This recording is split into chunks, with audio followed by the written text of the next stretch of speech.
It's the Sod Pod, brought to you by Grassland Agro.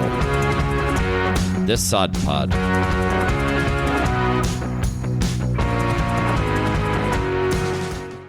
Hello, and welcome to the Sod Pod. This is episode 10.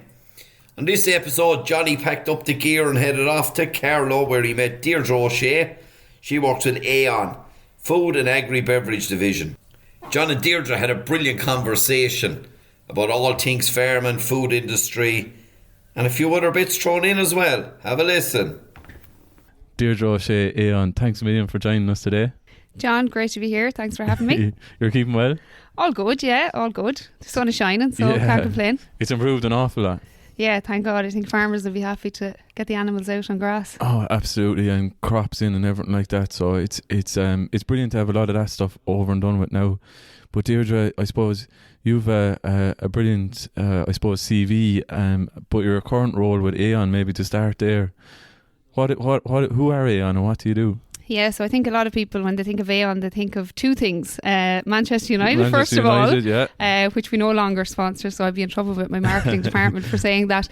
And secondly is something to do with insurance. So both are partly right, I guess. We are a professional services firm, but I suppose a big part of what we do is insurance broking. So my role is I lead the Food, Agri and Beverage division within AON in Ireland, and I also lead the Food, Agri and Beverage team across the EMEA region.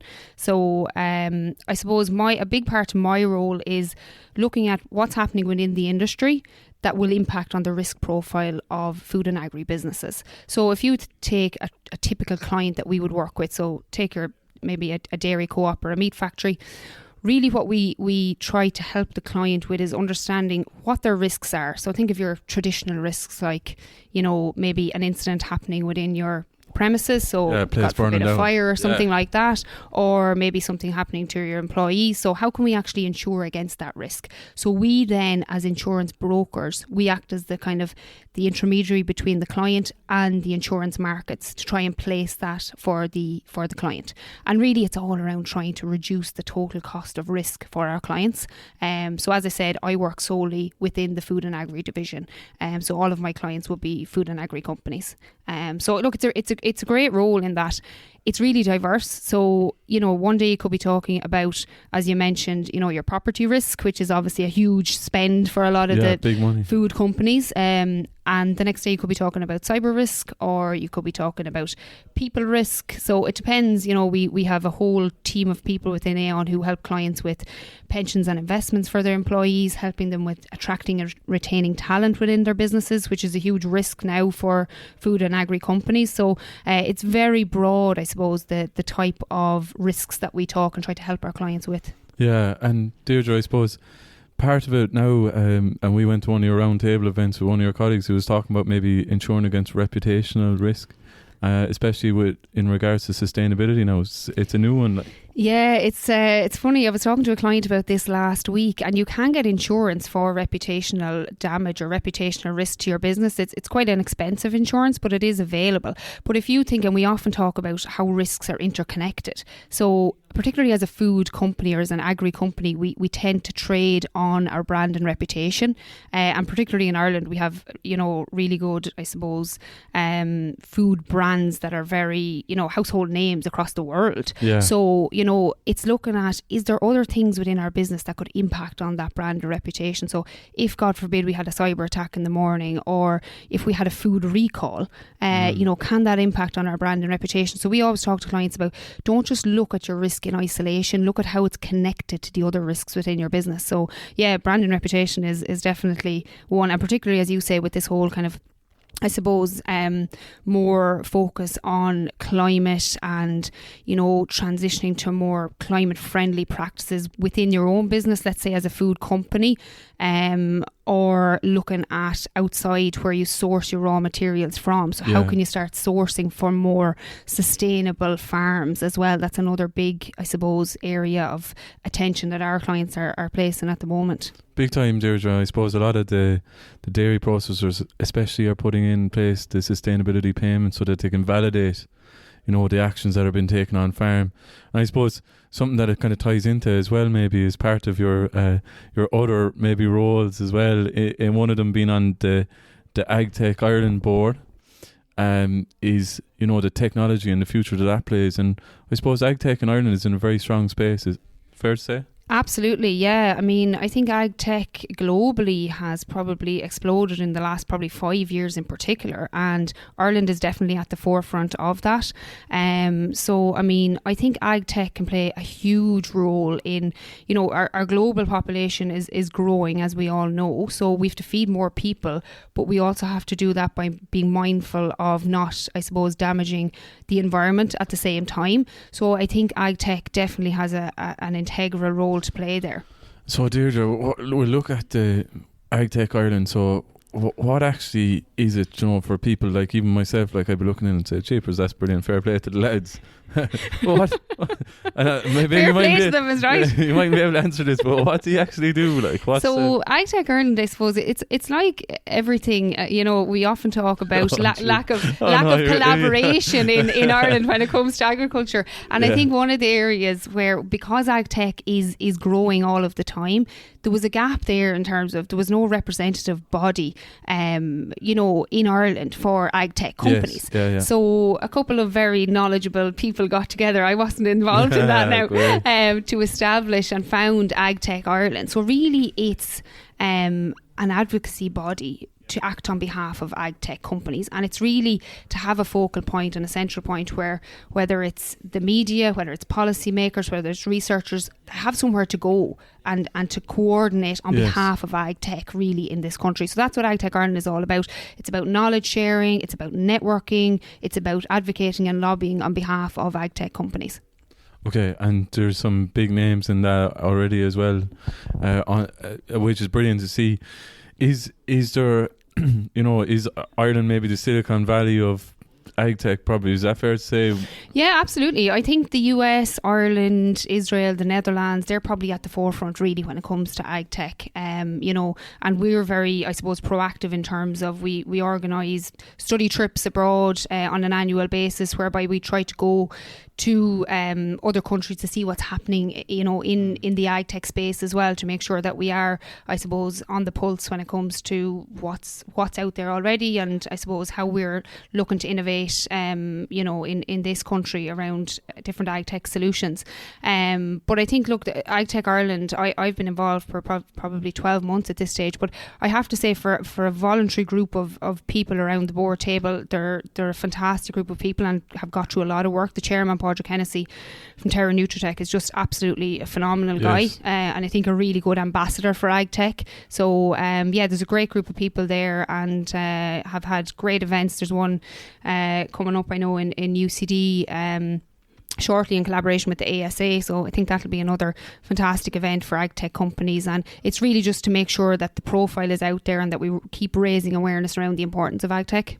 Yeah, super. And I suppose, we AgTech Ireland, we're maybe doing this in reverse because it has the potential to solve a lot of the problems that we're facing in the industry. But I suppose you've been in the industry now, although you're still very young, for be careful now.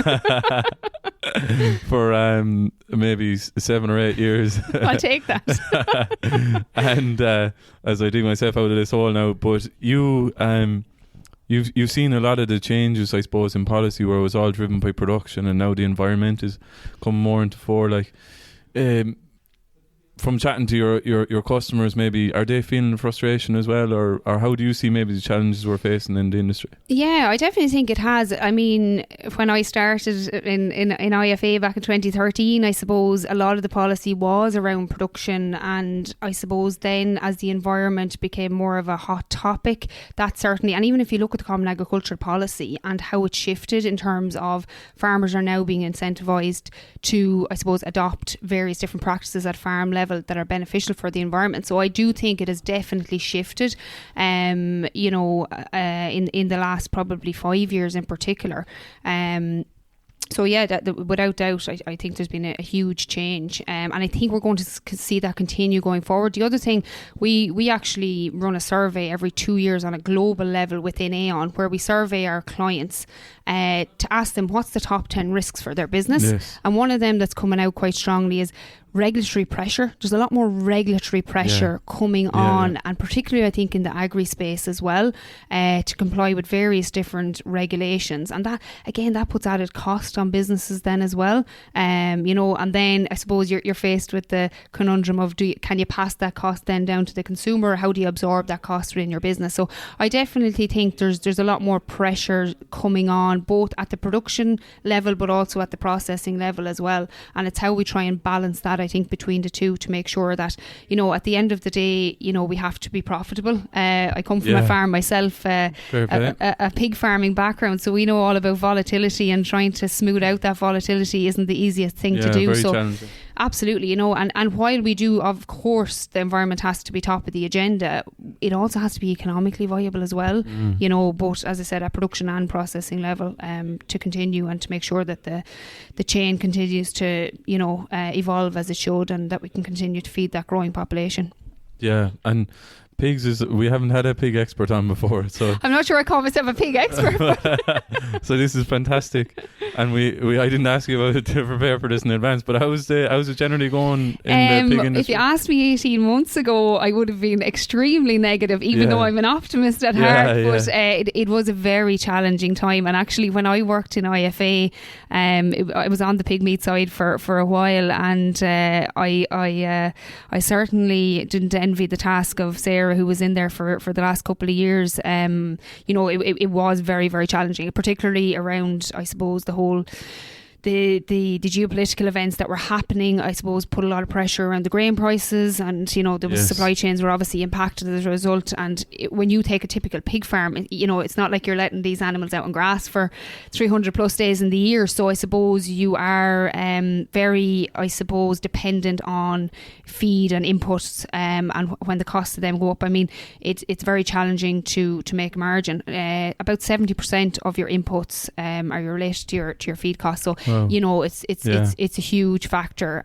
So, but at the moment, things are good, and yes, things are relatively good. Maybe I should say we could edit that out. Maybe you qualify that now. Yeah. I don't still work in IFA. If I did, I mightn't have a job anymore. But look, things are a lot better, I suppose, than they were. Yeah, brilliant. So it was very tough, to be fair. Absolutely, and I suppose it's just it has been by nature a very volatile industry. I look at my own family and I wonder how they actually stayed going at certain periods, to be quite honest, because it's a very, you need to be a resilient kind of person to continue through that. But look, long may it last. And farmers are, to be fair, in general, like unbelievable resilience, especially this spring. You know, it's been such a challenge. Absolutely. I mean, I think, you know, when you look at it as a business model and the people that are involved, I mean, they're so resilient, and they're so, you know, people would say, oh, farmers, they mightn't like change, but if you look at the last couple of decades and how farmers have adapted, and even going back to the whole technology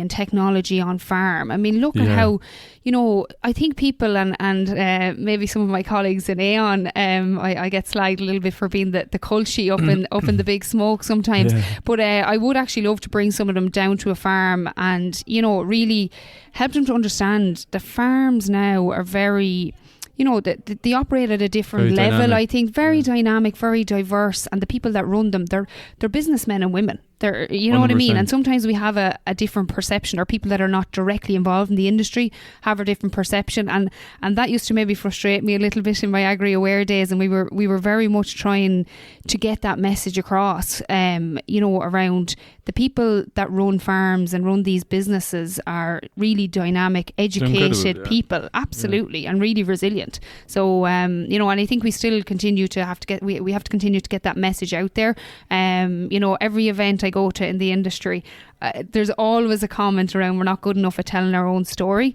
You know, and that again, particularly when I was working in Agri Aware, that was something we tried to bring the industry together with us to make sure we had a coordinated approach to get that message out there. Yeah, and we had Marcus on there 2 weeks ago, and I suppose he was very passionate, great communicator like yourself, but you know, it's small things farmers can do as well to tell the story. Like, you know, social media's gone very powerful, isn't it? And it can be good and bad. Absolutely, you know, and I think, and again, Mark's... You're a good woman for the LinkedIn now, to be fair. I use LinkedIn, yeah. I do think it's a great way to get the message out there, and everybody has a voice. So, you know, every farmer can be an ambassador for their own business as well, and for the industry as a whole.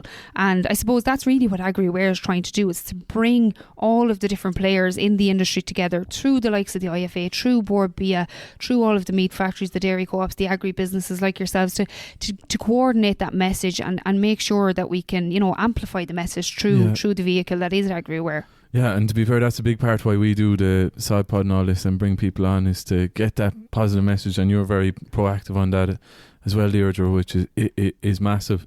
Like, AgriWare has a big role to play, but we all need to be doing a little bit. Absolutely. I think we all have a massive role to play, and I know sometimes we can, even though I was optimistic, but I think sometimes farmers have a name for being negative, but I think sometimes we need to just maybe, you know, try and focus on the positives and the good things we're doing. Like, when you travel around the world, and I suppose I'm lucky now in the job I'm in, I travel quite a bit around Europe, and a lot of people are envious of the Irish agricultural system. I mean, we have, and I often use this line that Professor Paddy Wall, who was on the board of AgriWare for a long time and a massive advocate for Irish agriculture, he often used to say, you know, it's not a green image, it's a green reality. And I think we need to be better at telling people that message, and, you know, and bringing people to the source as well. I mean, bringing people to farms and helping them understand. That's a big one, yeah. I think, like, you know, we have, apart from, you know, the brilliant farmers, and I know that a lot of them have done it recently. I see Bruce Thompson. I know definitely there's another farmer in Waterford that's thinking about organising something different. But, like, we have these brilliant resources in the Chagas farms, and we need to make more of them, like. Yeah, absolutely. And even, you know, AgriWare every year run the farm walk and talks, where they bring younger students and pupils around, and the likes of yourselves are involved, educating them. And I think as well, that's a great opportunity. Like, you know, and just while before we were about to record, John met a former teacher of mine from secondary school, and we were talking about careers.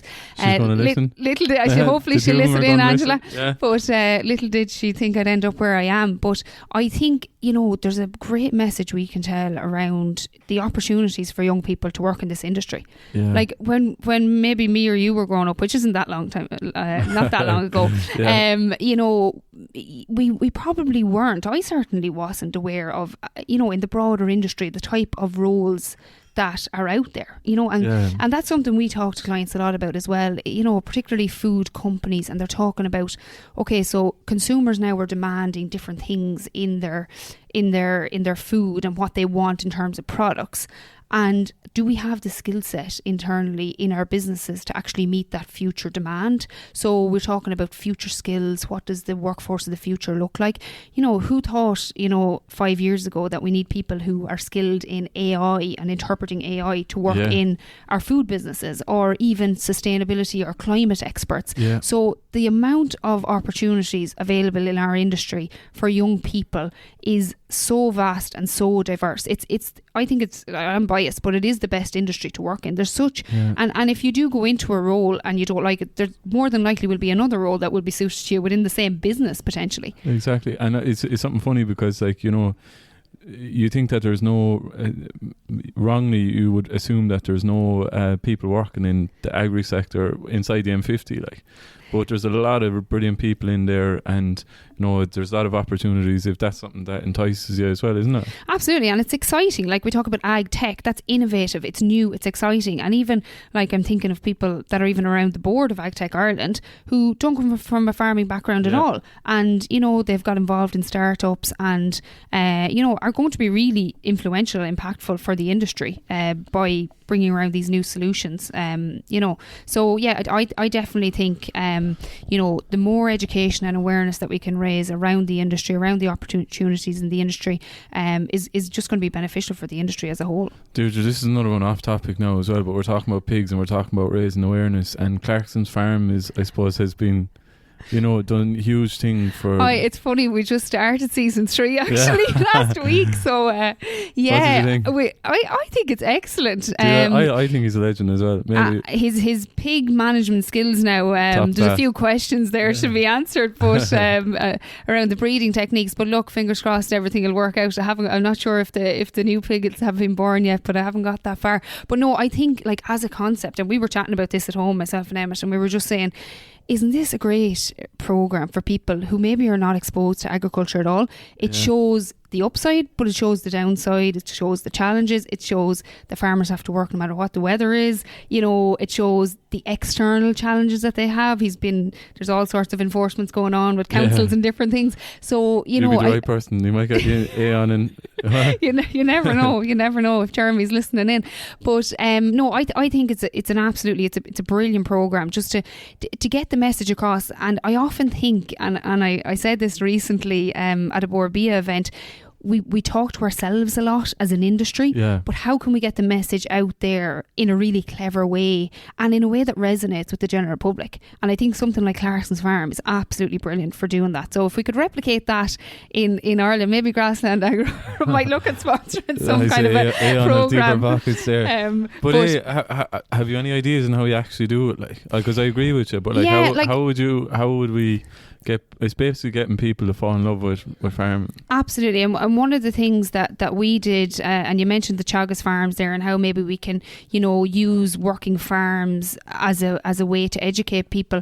One of the initiatives that we did in Agri Aware was these open farm days where we had working farms. There was one not too far from here, Larry Hannon's over in Ballytor, a fantastic farm, where we brought people, just members of the general public, to a working farm. We showed them around, help them understand about how the animals are cared for, how they're looked after, what kind of diets they have, and then what kind of food is produced on the back of it. So we had chefs involved who would do cookery demos. So it was really the full cycle of from your farm to fork, really. So but it attracted thousands of people. I mean, we had on one day on 4 farms we had 10,000 people, and these were typically mum and dad, couple of kids out for the day out, get an ice cream, learn a little bit about the animals.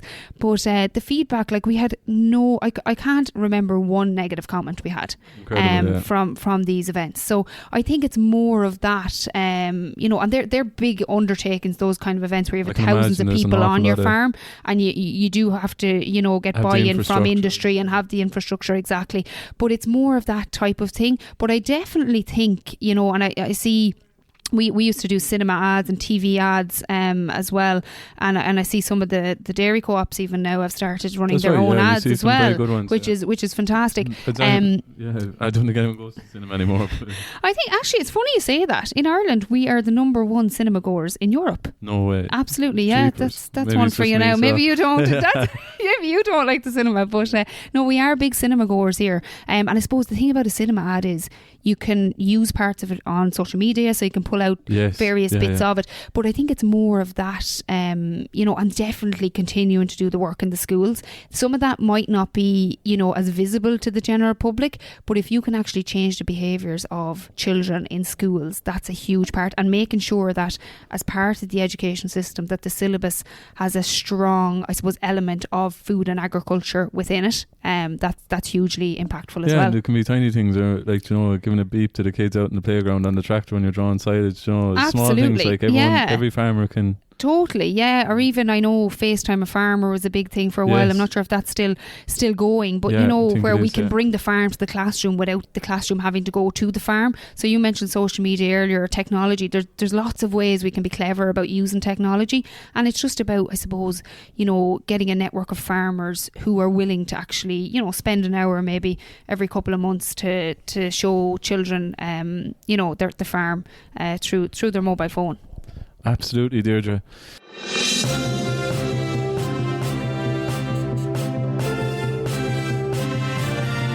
What's in the news? So Deirdre, for what's in the news, the article that you sent on for us to look at and digest was food price inflation changed consumer buying behaviour from Phelim O'Neill in the agribusiness section of the Farmers Journal. Yeah, so I thought this was interesting. I was recently, I attended the Farmers Journal KPMG launch of their agribusiness report, and one of the speakers they had was JP Scally, the CEO of Little Ireland, and he just mentioned around how, I suppose, consumer habits have changed in the face of rising inflation. And one of the things that he mentioned was that shoppers are actually visiting the store more regularly, but they're actually buying less, so smaller shopping baskets but more regular visits. The other thing was that they were moving from the branded product to private label, so I suppose more price conscious, just given that I suppose price food inflation is something that they're grappling with. But the other thing that I thought was interesting that he mentioned was around, and maybe this will be no surprise to your younger listeners, but that the increase in prepared meals has just gone skyrocketed. Wow. And I suppose he's grappling with, is there enough, can he source enough of these to actually meet the demand of the customer? So and I was just chatting to someone at the event and I was kind of, do you like cooking, and do people not cook anymore? So it seems to be that maybe a lot of the younger, or maybe as well, I suppose people are time strapped as well, you maybe mum and dad are out working. But if you're on your own as well, it's a pain in the ass. Yes, exactly. At least if you cook, someone else to clean up. Exactly, yeah. I'm not great at the cleaning up either, so Emmett gets landed with that sometimes. You're obviously not great at the cleaning either, but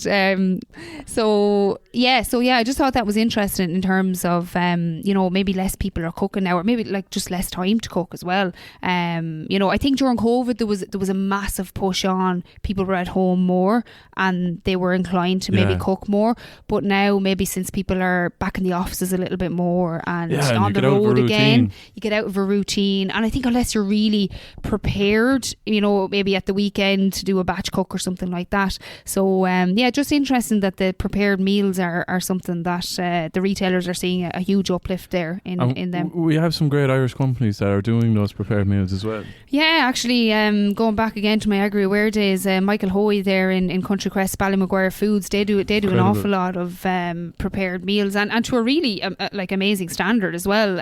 So it's fantastic that we can avail of these prepared meals, and we know that the nutritional value of them will be really good. Deirdre, when we're talking about, so like when you think about it now, there's the younger generation, maybe the prepared meals, and then there's another cohort who are going for brunch and all these kind of fancy establishments and trying to connect with food. There's a place in Kilkenny, Mountain View Markets, and people are going around arsing around on a Sunday trying different things and trying to connect to food. Is that our opportunity maybe to bridge the gap? Yeah, I think whatever you want to call it, food tourism or that whole area, I think there's huge potential there to kind of bridge that knowledge gap in terms of your local food producers, your artisan type producers, where the food is coming from. And typically at those I've been to Mountain View a couple of times myself, it's fantastic actually down there, and you can really tell that story that the food is sourced from a couple of miles over the road. There's another one just out the road here in Tullow that I was in recently actually with my mum, Copna House I think it's called, where all of the produce that's there on site has been sourced either on their own farm or very local. Same as Clarkson, exactly. Piggly-winks I think is what he's calling it now. But that's there's a fantastic story to be told there. So yeah, I definitely think it's an opportunity, and I think the more of that we can do, it's only positive for our food producers. Yeah, there's one other one I want to ask you about. Is something local to yourself in Carlow. I'm afraid where this is going. No, it's a good one. The Village Dairy is a great local good news story as well. Absolutely. Again, it's Laois. I'll correct you there now. As a proud Laois woman. Sorry. I was trying to give you the benefit of the doubt after our draw on with Kilkenny. So that's over in Collection, and again, fantastic product. And it's funny actually. You go around to all the coffee shops. I used to live in Dublin up until COVID. I relocated to Carlow, but even the local coffee shop I used to go to in down near Monkstown, they used a Village Dairy. quite up market. Lovely area, nice area. So I lived down the road from it. To clarify.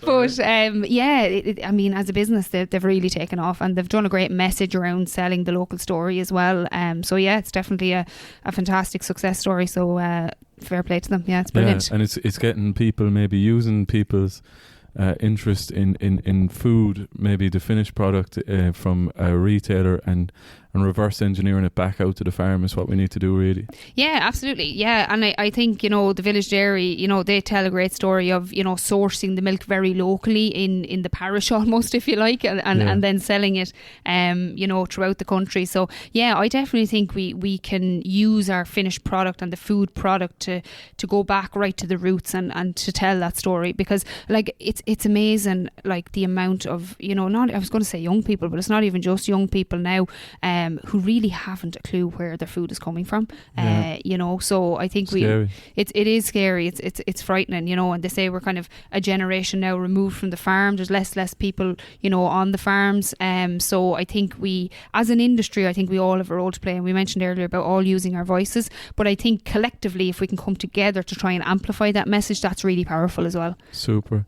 Deirdre, last one. Enda McDonald asked me to ask if I'm definitely nervous in this question. If Killeen and Kilcrews are in the county final, which sounds very unlikely with the way that both respective teams are going, who will you be shouting for? I am firmly going to be wearing my Kilcrews jersey for that one. So thank you, Enda, for throwing that one in there. Fantastic. That'll be clarified now for the great people of Ballycmyler. So Deirdre, I just want to say thanks a million for coming on. Sorry that I have tonsillitis, my voice is a little bit shaky, and you had a good weekend. Were you down at Bruce, was it? Yeah, I was in Bruce. He asked me to sing, he asked me to do a few minutes for him, so, I missed that part. Yeah, so anyways, listen, that's probably the highlight for many, but anyways, thanks a million, Deirdre, and we'll hopefully catch up with you again soon. Lovely, thanks a million, John. Fair play to Johnny there. What a brilliant conversation with Deirdre O'Shea from AON. A wonderful speaker, Deirdre is, and a great insight into farming, and even a bit of a pig influence as well. And if you want to read that full article on the Irish Farmers Journal, we've the link in the description of the podcast there about food prices. Mind yourselves out there. Farm smart, farm safe. Hey, thanks for listening to the Sod Pod. We hope you enjoyed it. To find out more, head over to www.grasslandagro.ie or check out our social channels: Facebook, Twitter, Instagram, LinkedIn and YouTube. That's all for this episode. See you next time.